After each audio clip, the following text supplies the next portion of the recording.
Okay, so now we've come to the end of the Max 7 companies story. So this is something that we always wonder, right? See, we see all these companies making so much money. We see all these companies at high margins and high growth. And how is it relevant to us, right? See, unless we know how to create wealth out of all this knowledge that we've gained through reading these numbers, then there's no point, right? So in equity, the main thing for you to achieve an investment success is a combination of these four items, right? At least, I mean, there are multiple items, but then from a very structure point of view, these four items bring in the entire contours in which you'll have to think at equity from that perspective is where you need to, that's what you need to deploy to make money or create wealth from equity. The first point is obviously underappreciated growth. So now when we say underappreciated growth, what we need to say is, see, when the growth is already there, when the growth is already appreciated, when growth is already visible, chances are that your investment is not going to yield a lot of fruit. Probably it'll do because of momentum or in the near term. But then let's say the growth is already well known to the people, well known to everyone who's investing with you. Chances are that your investment success will be very limited because the crowd is already there inside, right? Which is what is going to take us to the next step, which is cheap valuations.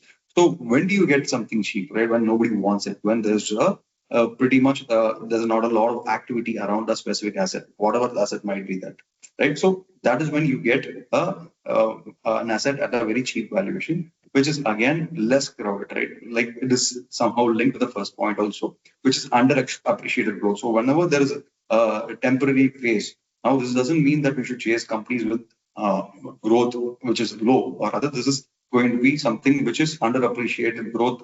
Typically means those companies which are going through, let's say, a temporary phase of growth slowdown, or rather, this growth is not being looked at by an investor very keenly. That is where your equity investment success typically comes in, and that is mostly a case where these kind of ideas are less crowded because nobody wants to touch them. And final is again where this is going to come from is the less supply of similar securities. So let's say there is a similar. So when you say less supply, what it exactly means is that not everybody is willing to participate in this idea today. So you don't ideally get a lot of, you don't ideally get a lot of supply of those similar securities today. So just to give you a sense of how this will work, I would want to look at how AI stocks are into, if you bring this structure into AI stocks today, right? Let's see how, if they actually fit into at least one of these contours or one of these structures. So if you believe that even one of these structures are somehow connected to the AI stocks today, I think there is definitely some merit to be looking at it. But then if you look at AI stocks today, there's the discovery of growth is very, very well discovered today. There's no point in talking about AI because everyone knows that the growth is going to be there, at least for the next 2 years.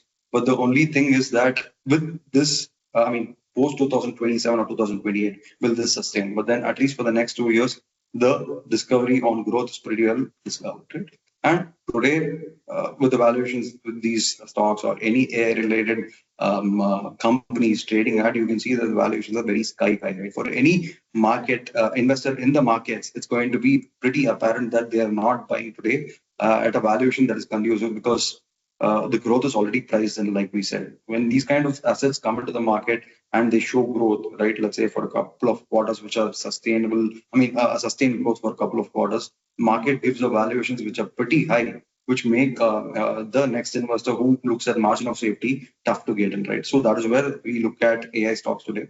And if you look at the crowd, obviously everyone is into AI today. Everyone wants to buy AI today. There's a lot of crowd in it, right? It is not definitely not a less crowded space, it's an overcrowded space in the contrary. And definitely because there's a lot of attention to it today.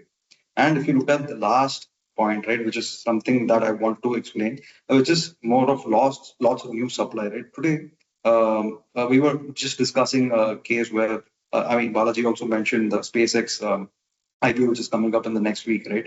If you look at Fidelity, they have created a situation where if you have a broking account and a 2000 and have $2,000 in that account, you will still be able to be participating in the largest IPO in the world, right? So all this points to just one thing, right? People want to ensure that they want to get into the overall equity bandwagon, the overall equity rush that this AI play has gotten into. So you're going to see a lot more supply, and a lot more time and a lot more people getting into this overall AI play as a story. So this is what we need to look at in terms of how to create wealth and equity, right?